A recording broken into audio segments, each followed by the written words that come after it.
तो स्टूडेंट्स आज हम पी ब्लॉक के जो हम 16th ग्रुप पढ़ रहे थे ऑक्सीजन फैमिली, उसमें हमने पढ़ना है। पीछे का सब हो गया था ऑक्सीजन एंड इसके कंपाउंड, ठीक है। अभी क्या है, सल्फर एंड इट्स कंपाउंड, ठीक है। मतलब सल्फर के कंपाउंड की बात करें, ठीक है, कंपाउंड्स ऑफ सल्फर, ठीक। अब यहाँ पे सबसे बात हमने स्टार्टिंग में बताया था कि सल्फर क्या है, एलोट्रोपिक फॉर्म में रहता है, ठीक है। सल्फर का एलोट्रोपिक फॉर्म पाया जाता है। जो हमने कहा था S6 S8 मैंने एलोट्रोपिक फॉर्म मतलब खुद के एलिमेंट जो है ढेर सारे आपस में खुद के एटम कंबाइंड होके क्या करें, एक नए फॉर्म में एग्जिस्ट हो, ठीक है, सही। अभी क्या है, तो फिर कंपाउंड्स ऑफ सल्फर में सबसे पहले हम एलोट्रोप्स की बात कर लेते हैं, ठीक है। एलोट्रोप्स की बात कर लेते हैं, ठीक, सही। अब एलोट्रोप्स की अगर बात करें, ठीक, तो यहाँ पे हम कहते थे कि दो टाइप का सल्फर पाया जाता था, ठीक। हम कहते थे अल्फा सल्फर और बीटा सल्फर, ऐसे करके नाम हमने दिया था, ठीक है। अल्फा सल्फर और बीटा सल्फर, ठीक, सही। अब बात करें अगर हम अल्फा सल्फर की, ठीक है, और बीटा सल्फर दोनों की, सही। तो उन दोनों में क्या था, एक S6 था और एक S8 था, ठीक है। क्या था, एक हमारे S6 थे और दूसरा हमारा क्या था, S8 था, ठीक है। मतलब 8 सल्फर के एटम है यहाँ पे, 6 मतलब 6 सल्फर के एटम आपस में कंबाइंड होके इसके अलग अलग फॉर्म क्या है बनाए थे, ठीक है। अब यहाँ पे हम क्या करते हैं, दोनों के जरा स्ट्रक्चर्स को हम देख लेते हैं बारी बारी से, ठीक है। सबसे पहले हम S6 की बात करें, ठीक, तो आपको पता होगा ये 6 सबके सब आपस में कंबाइंड होंगे, ठीक है। S6 का स्ट्रक्चर कुछ ऐसे होता है, सल्फर सल्फर सल्फर, ठीक, फिर सल्फर, फिर सल्फर, ठीक, सल्फर यहाँ पे, फिर सल्फर यहाँ पे और ये सल्फर यहाँ पे, ठीक। ये चेयर के फॉर्म में एग्जिस्ट करते हैं, ठीक है। चेयर के फॉर्म में एग्जिस्ट करता है, ठीक है। इसे ऐसे भी दिखा सकते हैं या इसे हम ऐसे भी दिखा सकते हैं, ठीक है, दूसरे तरीके से। यही सल्फर, ठीक, सही, ये सल्फर, ठीक, फिर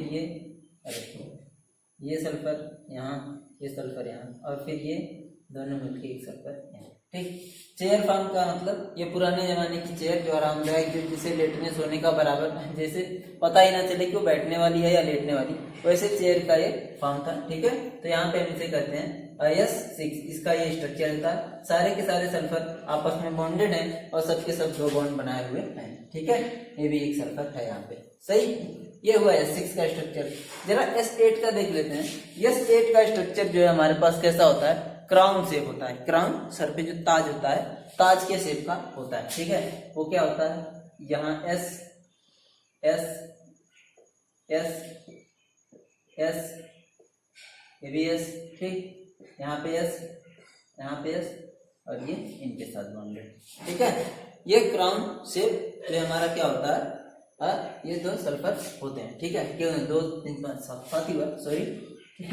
स्ट्रक्चर फिर से बनाते हैं, S S S, ठीक है ना, सही। और यहाँ से हमारे S एक ये और दूसरा S ये इनके साथ बॉन्डेड।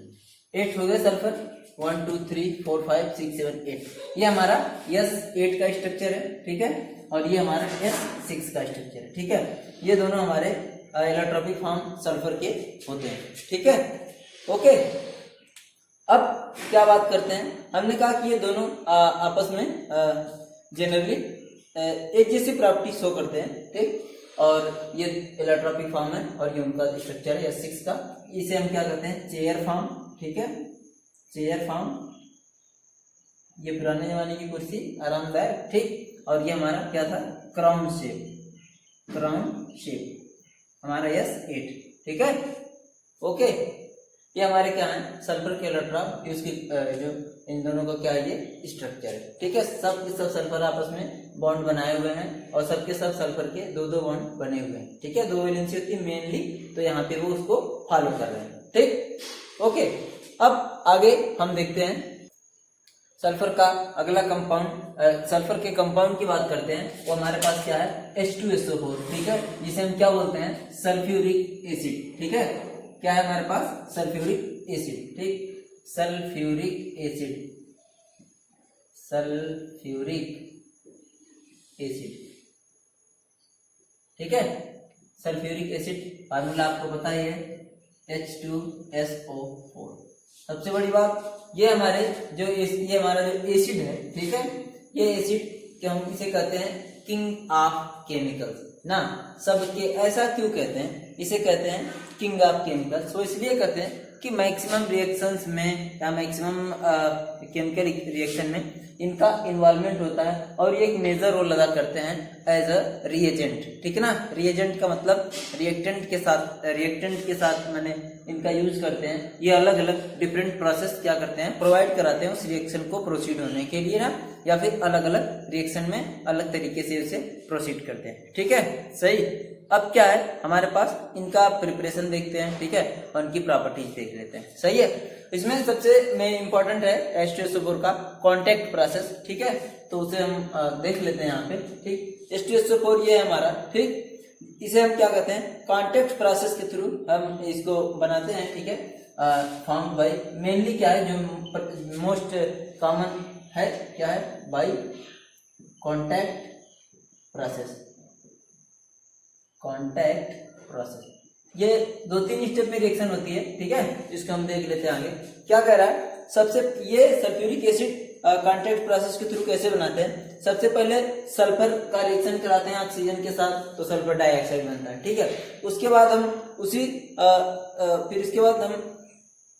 सल्फर डाइऑक्साइड का फिर से ऑक्सीजन के साथ रिएक्शन करा के सल्फर ट्राइऑक्साइड बनाते हैं। फिर से हम क्या करते हैं, वापस से ओलियम का फॉर्मेशन होता है, H2SO4 के साथ रिएक्शन करते हैं। ठीक, फिर उस ओलियम को डाइल्यूट करके वापस से H2SO4 का फॉर्मेशन होता है। और वो ओलियम है, ओलियम का फार्मूला होता है H2S2O7, 2 हाइड्रोजन 2 सल्फर और 7 ऑक्सीजन। ठीक है, ओके। अब क्या करते हैं हम, इन सारी प्रोसेस को स्टेप बाय स्टेप यहाँ पे देखते हैं जल्दी से। ठीक है, ओके। बाय कांटेक्ट प्रोसेस, तो सबसे पहले स्टेप फर्स्ट की हम बात करते हैं। ठीक, स्टेप फर्स्ट में क्या होता है, formation of sulphur dioxide, sulphur का ऑक्सीजन के साथ रिएक्शन करा के हम सल्फर डाइऑक्साइड का फॉर्मेशन करते हैं। ठीक है, तो यहाँ पे क्या करते हैं, सबसे पहले करा कि आयरन पायराइड के साथ भी रिएक्शन कराते हैं हम, तो वहां से भी हमें क्या होता है, आयरन का ऑक्साइड और सल्फर डाइऑक्साइड बनता है। ठीक है, तो 2 तरीके हैं, या तो आप सल्फर का डायरेक्टली ऑक्सीजन के साथ रिएक्शन करा दें, या फिर आयरन पायराइड जो सल्फर का और होता है Fe2S, ठीक है, वहां से FeS2 उसका रिएक्शन हम कराते हैं ऑक्सीजन के साथ, तो वहां पे हमें वहां पे भी सल्फर डाइऑक्साइड का फॉर्मेशन होता है। ठीक है, तो देख लेते हैं, सल्फर प्लस O2 के साथ रिएक्शन कराते हैं तो क्या बन जाता है, SO2, simple direct combination. Okay, दूसरा क्या कर रहा है, FeS2 आयरन पायराइट इसका नाम है, सल्फर का और होता है यहाँ पे। ठीक है, सल्फर मेजर इसमें होता है, सल्फर का यहाँ पे हम एक्सट्रैक्शन कर सकते हैं मेटलर्जी के थ्रू। ठीक है, तो FeS2 का रिएक्शन कराते हैं हम O2 के साथ, तो यहाँ पे भी हमें आयरन का ऑक्साइड के साथ साथ सल्फर डाइऑक्साइड का फॉर्मेशन होता है, सल्फर डाइऑक्साइड प्लस। ठीक, यहाँ पे इसे हम बैलेंस रिएक्शन लिख लेते हैं। यहाँ पे करा 4 FeS2 ले लीजिए, 11 O2 ले लीजिए, तो यहाँ पे हमें क्या करेगा, Fe2O3 बन जाएगा। ठीक, Fe2O3 वो हमारे पास कितने हो जाएंगे, 2 4 4। ठीक, सही। और SO2 भी हमारे पास कितने बनेंगे, 8 SO2। ठीक है, सही। ये हमारे पास यहाँ पे 2 तरीके हैं, क्या है, स्टेप फर्स्ट में क्या है, फॉर्मेशन ऑफ, ठीक, फॉर्मेशन ऑफ सल्फर डाइऑक्साइड। ठीक है, सल्फर डाइऑक्साइड। ठीक है, ओके। ये हमारे पास क्या होता है, स्टेप फर्स्ट। ठीक है, yes, sulphur plus O2 SO2, iron pyrite है FeS2 प्लस 11 O2 है, ये 4 FeS2 प्लस 11 O2 मिलेगा 8 SO2 और 2 Fe2O3 आयरन का ऑक्साइड। ठीक है, सही। इसके बाद क्या रहा, इसी सल्फर डाइऑक्साइड को हमें क्या कन्वर्ट करना है, अगले स्टेप में सल्फर ट्राइऑक्साइड में करना है। ठीक, ये हमारा क्या है, स्टेप सेकंड है। ठीक, स्टेप 2 है conversion of sulphur dioxide into sulphur trioxide. तो वो करा, सीधे आप सल्फर डाइऑक्साइड का O2 के साथ रिएक्शन करा दो, वहां पे हमें क्या मिल जाएगा, सल्फर ट्राइऑक्साइड का फॉर्मेशन हो जाएगा। ठीक है, ओके। अब करा, ये सल्फर ट्राइऑक्साइड हमारा क्या करता है, सल्फर ट्राइऑक्साइड 98% H2SO4 क्या कर लेता है, एब्जॉर्ब कर लेता है किससे, ओलियम से। ओलियम ने बोला था H2SO4 H2SO7 के साथ, ठीक है सही। तो हम क्या करते हैं, ये sulphur trioxide is observe in about 98% H2SO4 to form oleum and fuming H2SO4, ठीक। ये काम होता है यहाँ पे V2O5 वेनेडियम पेंटाऑक्साइड, ठीक। वेनेडियम पेंटाऑक्साइड हमारा कैटलिस्ट यहाँ पे होता है, ठीक है। तो ये प्रोसेस के साथ सल्फर ट्राइऑक्साइड बनता है, ठीक। और उसी के साथ अगले स्टेप में हम सल्फर ट्राइऑक्साइड के साथ रिएक्शन करा देते हैं, ठीक। तो हमें क्या बन जाता है, H2SO7, जिसे हम का नाम देते हैं ओलियम, ठीक। OLEUM ओलियम, ठीक। यहाँ नहीं दिख रहा है, यहाँ पे देख लिखते हैं OLIUM ओलियम, ओके सही। अब कहते हैं इसी को अगर हम डाइल्यूट कर दें और ओलियम को, तो हमारे पास H2SO4 का मिल जाता है या H2SO4 बन जाता है, ठीक है। कह रहा कि अगले स्टेप में हम क्या करते हैं, स्टेप 4 में, ठीक। स्टेप 4 में हम क्या करते हैं, इसी ओलियम को क्या करते हैं, डाइल्यूट कर देते हैं। डाइल्यूट करना मतलब वाटर के साथ, वाटर इसमें ऐड कर देते हैं, H2SO7 प्लस वाटर, ठीक। हमको क्या मिल जाता है, H2SO4, ठीक सही। यहाँ पे अगर कर लें तो ये हो जाता है, ओके। अब बात करा अगले कंपाउंड की, हम अगर बात करें तो, ठीक है। अब सल्फर H2SO4, हाँ H2SO4 हो गया है, ठीक। अब हम जरा इसके स्ट्रक्चर की बात कर लें, ठीक।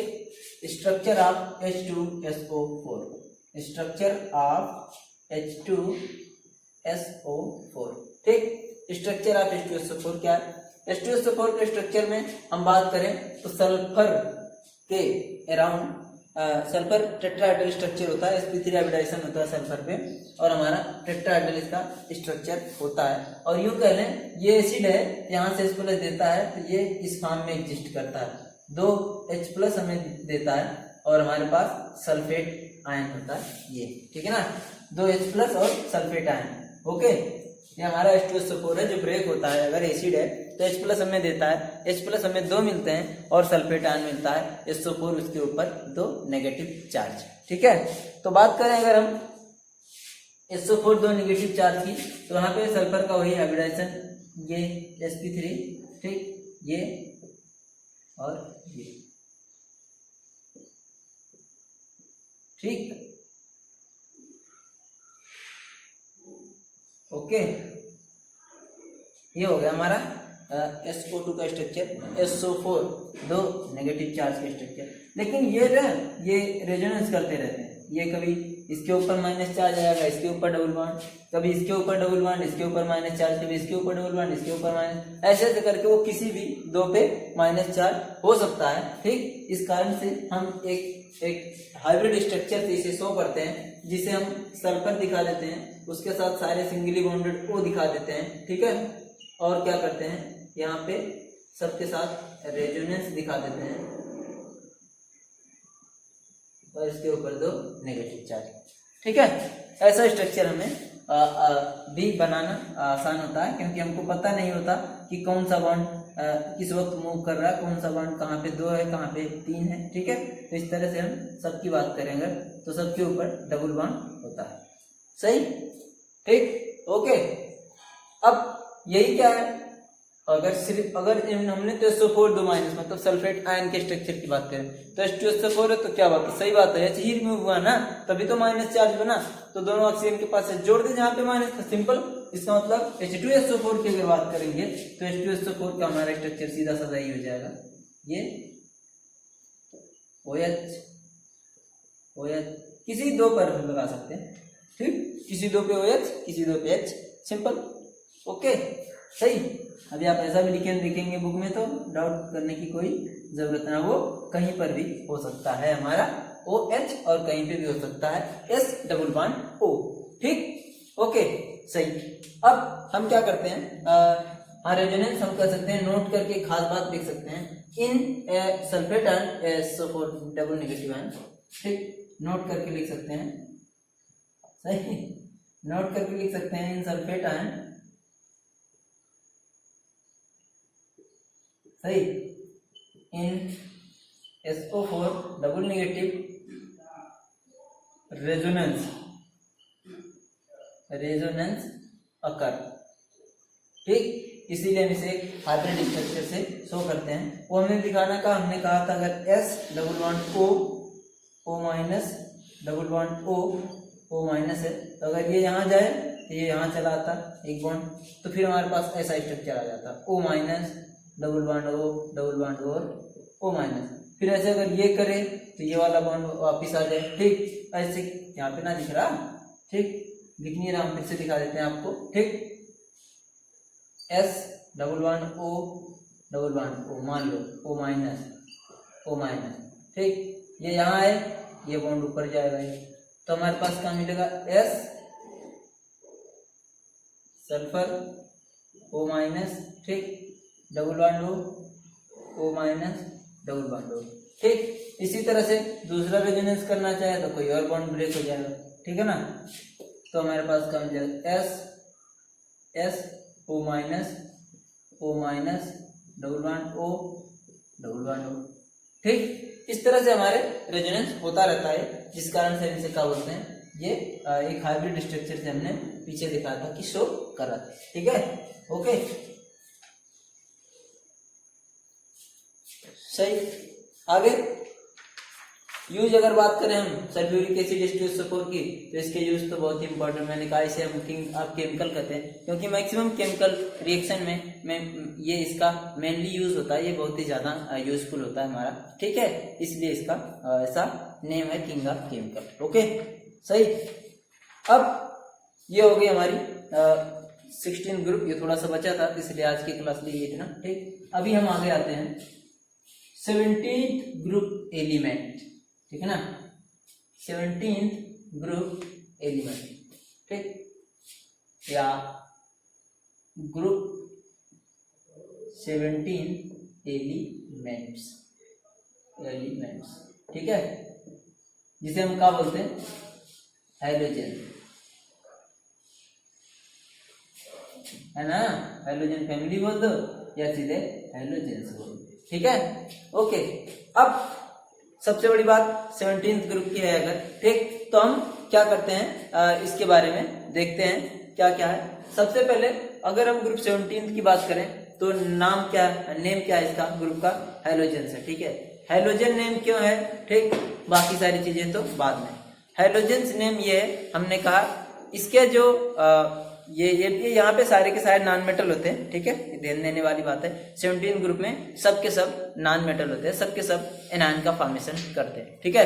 तो यहाँ पे हम कहते हैं कि इनका नाम हाइड्रोजन इसलिए क्योंकि साल्ट का फॉर्मेशन करते हैं। इनके एनायन जनरली किसी कैटायन के साथ कंबाइंड होकर मेटल कैटायन के साथ जनरली साल्ट का फॉर्मेशन करते हैं। ये साल्ट के फॉर्मेशन करने के कारण से ही इनका नाम हैलोजेन कहा गया, ठीक है ना, जो लोग साल्ट का फॉर्मेशन करें, ठीक है ना, सही, ओके। अब सबसे बड़ी बात है इनके एलिमेंट कौन कौन से हैं, जान लेते हैं, लिख लेते हैं। फ्लोरीन है, क्लोरीन है, ब्रोमीन है, आयोडीन है और एस्टेटीन है, ठीक। ये हमारे क्या है 17th ग्रुप के एलिमेंट हैं, ओके। और ये वाले ये जिस भी इसमें का जो भी एलिमेंट जिस भी पीरियड में पड़ेगा, फर्स्ट में तो होता नहीं, सेकंड पीरियड में फ्लोरीन है, थर्ड पीरियड में क्लोरीन है, फोर्थ पीरियड में ब्रोमीन है, फिफ्थ में आयोडीन है, सिक्स्थ में एस्टेटीन है, ठीक है। अब क्या है यहाँ पे बात करें अगर, तो ये किसी भी अपने पर्टिकुलर पीरियड में सबसे ज्यादा अगर इलेक्ट्रोनेगेटिव एलिमेंट है तो वो हाइड्रोजन ही है, क्योंकि इसके बाद आता है inert 18th group, inert gases, ठीक। वहां पे इलेक्ट्रोनेगेटिविटी का कोई सेन नहीं होता, न ही कोई उनके अंदर रिएक्टिविटी, नाम ही है उसका नोबल गैसेस या फिर इनर्ट गैसेस, ओके, सही। तो ये सबके सब अपने पीरियड में मोस्ट इलेक्ट्रोनेगेटिव एलिमेंट्स हैं, ठीक है। और इसके अलावा इनके एटॉमिक नंबर की बात कर लें तो इसका होता है 9, इसका होता है 17, इसका होता है 35, इसका होता है 53 और एस्टेटीन का होता है हमारे पास 85, ठीक है। ये हमारे इसके एटॉमिक नंबर होते हैं, ठीक। अब हम बात करें ग्रीक वर्ड है हाइड्रोजन की, अगर हम बात करें, ठीक है ना, तो और जेन, दो चीज से मिलकर बना है। हाइलो मीन्स होता है साल्ट, ठीक, हाइलो मीन्स होता है साल्ट। और दोबारा अगर हम बात करें तो, और हाइलो मीन्स साल्ट, और salt and gen mean born, ठीक। तो मतलब साल्ट फॉर्मेशन की अगर बात करें, इसीलिए हम इनको क्या बोलते थे, हाइलोजेंस बोलते थे, ठीक है। अब आगे, ठीक है, अब आगे देखते हैं हम इसकी जनरल प्रॉपर्टीज, ठीक है। आपको पता है सारे के सारे नॉन मेटल हैं, सब के सब एनायन बन सकते हैं, यहाँ तक हम सोचे, ठीक है। अब क्या है आगे, ये अबंडेंस की बात करें, पाए जाने की बात करें, तो ये जो है जनरली सी साल्ट में पाए जाते हैं, और भी यहाँ से और भी सोर्सेज हैं इनके, अलग अलग कंपाउंड के फॉर्म में एग्जिस्ट करते हैं, ठीक है। अब हम बात करते हैं जनरल कैरेक्टरिस्टिक की, वहां पे हम बात करते हैं इलेक्ट्रॉनिक कॉन्फ़िगरेशन, ठीक है। इलेक्ट्रॉनिक कॉन्फ़िगरेशन सबको पता है, जैसे जैसे पी की हम बात करते रहते, जैसे जैसे आगे बढ़ते रहते थे, वैसे वैसे क्या है इनके इलेक्ट्रॉनिक कॉन्फ़िगरेशन में क्या है, एक एक पी में एक एक इलेक्ट्रॉन एक्स्ट्रा ऐड होते चले जाते हैं, ठीक है। अब पी में कैसे बढ़ रहे हैं एक्स्ट्रा, जैसे कि अभी इसके पहले वाले में क्या था, NH2NP4 था, यहाँ पे NS2 और NP5, ठीक। इसीलिए तो कहते हैं ये सबसे ज्यादा नेगेटिव एनायन करते हैं, सबसे ज्यादा नॉन मेटेलिक नेचर में होते हैं। ये चाहते हैं कि तुरंत ही अपना ऑक्टेट कंप्लीट करें एनायन बनके, तो इसलिए एक ही इलेक्ट्रॉन की यहाँ पे जरूरत होती है। तो ये लोग मैक्सिमम हमेशा हमेशा ये चाहते हैं एनायन बनके अपना 8 या 8 इलेक्ट्रॉन पूरा कर लें। एनायन मींस नेगेटिव चार्ज, ठीक ना, सही। अब क्या है, NH2NP6 इनका इलेक्ट्रॉनिक कॉन्फ़िगरेशन है, तो मैक्सिमम चीज हम यूं ही जान सके हैं, एक वैलेंसी रखता है ये, ठीक है, नेगेटिव चार्ज की रखना चाहेगा, एनायन बनाना चाहेगा अपने आप को, ठीक। इसके अलावा हमारे पास इनके यहाँ से आगे बहुत सारी बातें, अगर इलेक्ट्रोनेगेटिविटी की बात करें, आयोनाइजेशन पोटेंशियल की बात करें, ये सब के सब हमारे पास क्या है मिले हुए, सब के सब हमारी प्रॉपर्टी यहाँ से आसानी से हम स्टडी कर सकते हैं, ठीक है, ओके। अब हम बात करें सबके इलेक्ट्रॉनिक कॉन्फ़िगरेशन की, तो करना क्या है, किसी का भी देख लें, देखने का कोई जरूरत नहीं, फिर भी हम आपके एहतियात के लिए दिखा दे रहे हैं। 1s2 2s2 2p5 5 to 7 to 9 kilometre, ठीक है, सही। तो इसका मतलब फर्स्ट सेल में सेकंड और लास्ट सेल में 7, तो बस एक ही जरूरत है, एक कहीं से मिल जाए, हमारे ऑक्टेट कंप्लीट हो जाए, आउटरमोस्ट में 8 इलेक्ट्रॉन। ऐसे Cl का होता है 17, ठीक, 1s2 2s2 2p6 3s2 and 3p5, ठीक, ओके। 2 8 7, यहाँ पे भी एक की जरूरत है, अपना ऑक्टेट कंप्लीट कर ले, ओके, सही, ठीक ना। तो फिर हम आगे और बात करते हैं, ठीक। इलेक्ट्रॉनिक कॉन्फ़िगरेशन की अगर बात करें, ये हमारा हो गया। उसके अलावा अब हम बात करते हैं एटॉमिक और आयनिक रेडाई की। तो एटॉमिक और आयनिक रेडाई टॉप टू बॉटम आते हैं, क्या होती है, इंक्रीज होती चली जाती है, ठीक है। सिंपल सी बात है, इतनी बार बता चुके हैं कि सेल बढ़ती रहती है, नंबर ऑफ सेल बढ़ेगा एक एक, तो ऐसे एटॉमिक साइज तो बढ़ेगा, और जैसे जैसे सेल बढ़ेगा अट्रैक्शन कम होता रहता है, और भी बढ़ता रहता चला जाता है, ठीक है। वैसे भी यहाँ सेकंड सेल, यहाँ 2 सेल, यहाँ 3, यहाँ 4, यहाँ 5, यहाँ 6, जब नंबर ऑफ सेल्स ही एक्स्ट्रा है तो भाई रेडियस तो एक्स्ट्रा होगी, ठीक है ना, सही। अगली बात हम आयोनाइजेशन एंथैल्पी की बात करते हैं। आयोनाइजेशन एंथैल्पी मतलब एक इलेक्ट्रॉन रिमूव करें, जितनी एनर्जी की जरूरत है वही आयोनाइजेशन पोटेंशियल या आयोनाइजेशन एंथैल्पी, नहीं समझे, एक इलेक्ट्रॉन निकालने के लिए जितनी एनर्जी की जरूरत हो, ठीक ना, बाहर से लगानी पड़ेगी हमको, ठीक। क्यों, क्योंकि आप किसी की वस्तु या किसी की ले जा रहे हैं, जरूरत की चीज जो उसकी खुद की है, और आप उसे छीन के ले जा रहे हैं, आपको मेहनत तो करनी पड़ेगी, ठीक ना। और वही जो मेहनत आप करते हैं वही यहाँ पे केमिस्ट्री की भाषा में आयोनाइजेशन पोटेंशियल कहलाती है। और जो चीज आप छीन के ले जाते हैं वो इलेक्ट्रॉन, क्योंकि सारी दुनिया में इलेक्ट्रॉन से ही तो सब कुछ हो रहा, कोई रिएक्शन हो रही, कोई कुछ भी हो रहा, सब कुछ तो इलेक्ट्रॉन्स पर ही डिपेंड है, ठीक, सही। ये सारी बात आप जान चुके हैं, बेफालतू ये मतलब की बातें यहाँ पे हो जाएगी, ठीक है। तो फिर भी सॉरी, कोई बात नहीं, ठीक। जिसको ना समझ आए फिर से बताया करेंगे, आप समझा करेंगे, ठीक, बस समझ आना चाहिए, ठीक। अब बात करते हैं आगे आयोनाइजेशन एंथैल्पी की। तो ये पूरे पीरियोडिक टेबल में हैलोजेंस की आयोनाइजेशन एंथैल्पी सबसे ज्यादा होती है, क्योंकि सबसे ज्यादा इलेक्ट्रोनेगेटिव यही होते हैं, अपने खुद के पीरियड में, और सारी दुनिया में सबसे ज्यादा इलेक्ट्रोनेगेटिव तो फ्लोरीन है ही, ठीक ना। और फिर किसी भी पर्टिकुलर पीरियड की बात करें तो उस पीरियड में यही हैलोजेंस वाले ही ज्यादा इलेक्ट्रोनेगेटिव होते हैं या ज्यादा उनकी आयोनाइजेशन पोटेंशियल होती है, सही, ठीक। अब आगे देखते हैं मेल्टिंग एंड बॉइलिंग पॉइंट। तो मेल्टिंग एंड बॉइलिंग पॉइंट की अगर हम बात करें तो क्या हो रहा है, melting and boiling point generally hydrogen का इंक्रीज होता है जैसे जैसे एटॉमिक नंबर इंक्रीज होता चला जाता है। जैसे जैसे एटॉमिक नंबर इंक्रीज होता है वैसे वैसे इनकी मेल्टिंग एंड बॉइलिंग पॉइंट क्या होती है, इंक्रीज होती चली जाती है, ठीक है, ओके, सही। अगली बात, अब क्या है यहाँ पे हीटिंग वीटिंग करके तो ना लिखाना पड़े, बात समझ आ रही ना, ठीक, ओके। फिर आगे हम बात करें अगर इलेक्ट्रॉन गेन एंथैल्पी, यहाँ पे हैलोजेंस के लिए अच्छा एक्सप्लेनेशन, मतलब सबसे ज्यादा इलेक्ट्रॉन गेन एंथैल्पी होती है ऐसा माना जाता है, ठीक। इलेक्ट्रॉन गेन एंथैल्पी या फिर जिसे हमने एक और नाम, पुराना नाम है इसका जो इलेक्ट्रॉन अफिनिटी, ठीक, या फिर इलेक्ट्रॉन गेन एंथैल्पी, ठीक, इलेक्ट्रॉन गेन एंथैल्पी या फिर इलेक्ट्रॉन अफिनिटी, इसके बारे में बात करना जरूरी है मस्ट, ठीक। हमने कहा किसी भी आइसोलेटेड गैसियस एटम में एक इलेक्ट्रॉन दें, उसको दें तो वहां पे जो एनर्जी रिलीज होती है, वहां से रिलीज होती है, उसे हम इलेक्ट्रॉन गेन एंथैल्पी कहते हैं, और जब ना होती है तो उसे ही पॉजिटिव इलेक्ट्रॉन गेन एंथैल्पी कहने लगते हैं। मतलब नहीं समझे, जब इलेक्ट्रॉन दिया वहां से एनर्जी रिलीज हुई तो वहां से उसे वो नेगेटिव एनर्जी हुई ना, ठीक, तो इसीलिए हम क्या कहते हैं, नेगेटिव इलेक्ट्रॉन गेन एंथैल्पी। और जो एक्सेप्ट ना करेगा तो वहां से एनर्जी हमें बाहर से लगानी पड़ेगी, उससे हम क्या कहेंगे, पॉजिटिव इलेक्ट्रॉन गेन एंथैल्पी, ठीक है ना, सही। अब बात करते हैं आगे, इलेक्ट्रॉन गेन एंथैल्पी हो गया हमारा। फिर तो क्या इलेक्ट्रॉन गेन एंथैल्पी का ट्रेंड क्या है, जो इलेक्ट्रॉन जितना आसानी से लेगा उतना ही बढ़िया उसकी इलेक्ट्रॉन गेन एंथैल्पी, मतलब जो जितना अच्छे से लेगा वही उसकी इलेक्ट्रॉन गेन एंथैल्पी उतनी अच्छी, सही ना। इसका मतलब सर क्लोरीन सबसे ज्यादा इलेक्ट्रोनेगेटिव है तो बहुत आसानी से इलेक्ट्रॉन ले लेगा, सबसे ज्यादा इलेक्ट्रॉन गेन एंथैल्पी क्लोरीन की होनी चाहिए, फिर क्लोरीन की, फिर ब्रोमीन की, फिर आयोडीन की, फिर एटोस्टीन की। क्यों? क्योंकि हम कहते हैं कि ऊपर से नीचे आते हैं तो इलेक्ट्रोनेगेटिविटी घटती है। तो क्या ये बात सही है? तो हाँ, लेकिन नहीं, यहाँ पे थोड़ा सा एक्सेप्शन है। वो एक्सेप्शन क्या है कि फ्लोरीन के कंपैरिजन में क्लोरीन की ज्यादा होती है इलेक्ट्रॉन गेन एंथैल्पी या फिर इलेक्ट्रॉन अफिनिटी। वो क्यों? हमने कहा जब इलेक्ट्रॉन कोई एक्सेप्ट करेगा या फिर किसी के अंदर इलेक्ट्रॉन डालेंगे तो इलेक्ट्रॉन वहां पे रहेगा।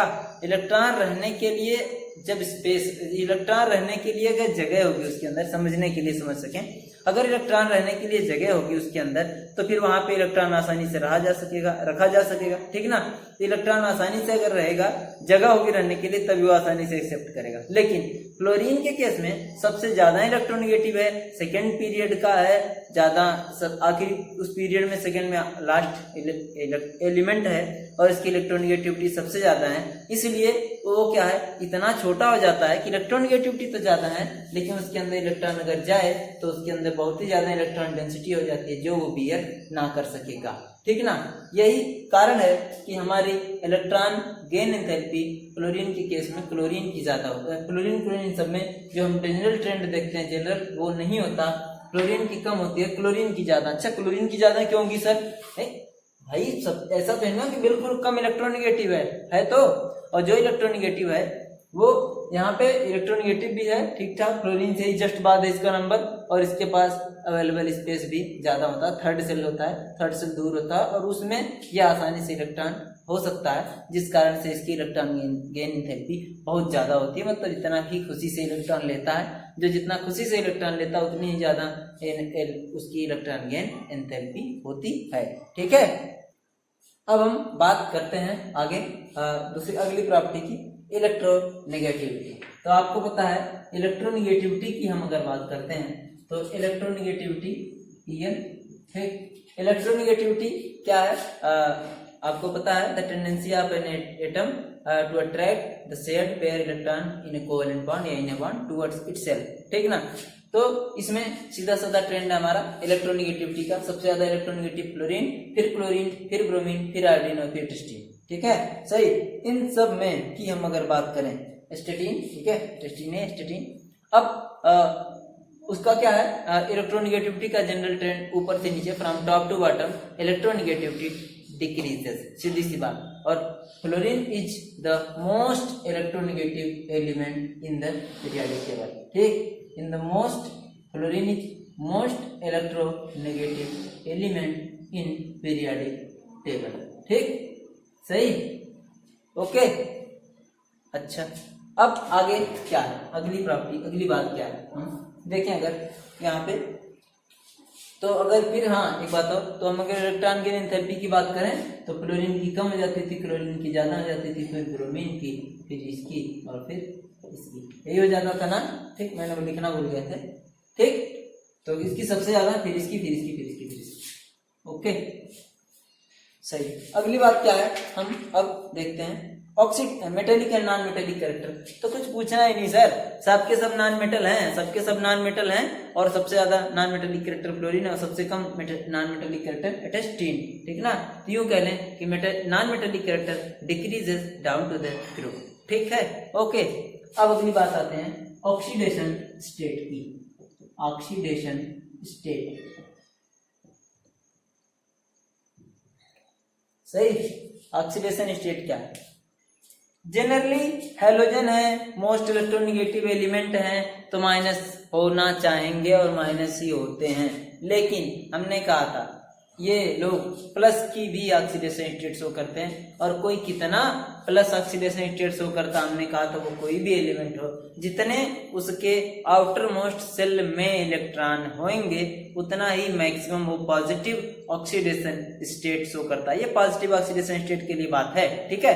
पॉजिटिव ऑक्सीडेशन स्टेट वो इतना ही कर सकता है जितना उसके आउटर मोस्ट सेल में इलेक्ट्रॉन है, वो मैक्सिमम उतनी ही पॉजिटिव की ऑक्सीडेशन स्टेट शो कर सकता है।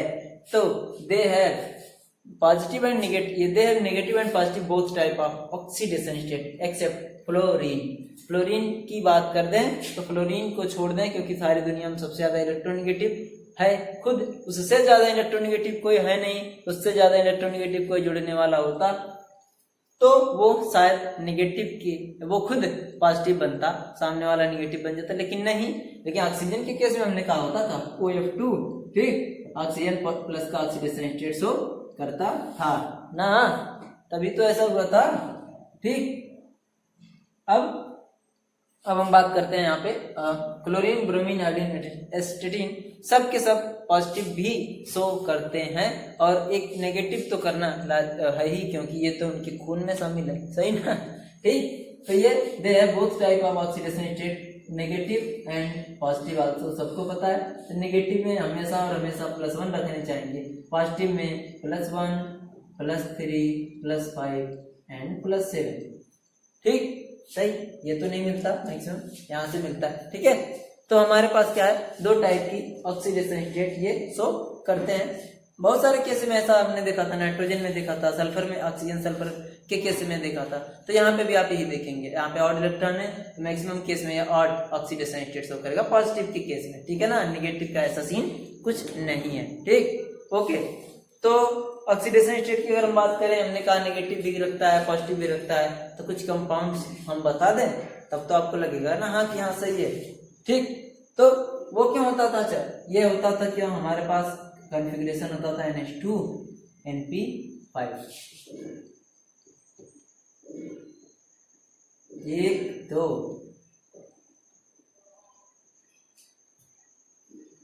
+2 रखेगा भी हो सकता है, ठीक ना, +3 रखेगा, +5 रखे तो सबके सब P वाले चले जाएंगे, सही ना। +5 रखें तो सबके सब P वाले चले जाएंगे। +1 भी रख सकता, ठीक है ना, 2 नहीं रखता जनरली, ठीक, +1 भी रख सकता है ये, सही। उसके अलावा अगर ये भी चला जाए तो हमारे पास क्या हो, सबके सब 7 प्लस का 7 ऑक्सीडेशन स्टेट ये कर सकते हैं, सही। तो कंपाउंड की हम अगर बात करें तो आपको कंपाउंड भी दिखाना पड़े, ठीक। तो ठीक है, कंपाउंड के बारे में तो आगे जब कंपाउंड सबके पढ़ेंगे तो सबके देख लेंगे। ClO3 ClO2 होता है, HClO3 होता है, BrO3 होता है, BrO4 होता है, HiO4 होता है, ठीक है, ठीक, सही। ClO3 होता है, ClO2 होता है, बहुत सारे होते हैं, ठीक है। तो उस हिसाब से हम आगे देख लेंगे। ClO2, ClO3, HClO4, ठीक, BrO3, BrO4, IO4, HIO4, बहुत सारे कंपाउंड, ठीक। तो आगे अब बात करते हैं इसकी केमिकल प्रॉपर्टीज या फिर केमिकल रिएक्टिविटी, ठीक है। अब हम यहाँ पे आते हैं केमिकल प्रॉपर्टीज या केमिकल रिएक्टिविटी, ठीक, केमिकल रिएक्टिविटी, ठीक। केमिकल रिएक्टिविटी की अगर हम बात करें तो अभी आज की क्लास में बस इतना ही। आप इसको रिवाइज करें, कोई दिक्कत होती है तो क्वेश्चन पूछ सकते हैं आप, सिंपली कमेंट में पूछ सकते हैं या फिर मैसेज करके पूछ सकते हैं, आपका जवाब दिया जाएगा। तो आज के लिए इतना ही, आप इसे रिवाइज करें, आगे कल केमिकल रिएक्टिविटी चलेगी 70th ग्रुप की, ठीक है। Okay, thank you.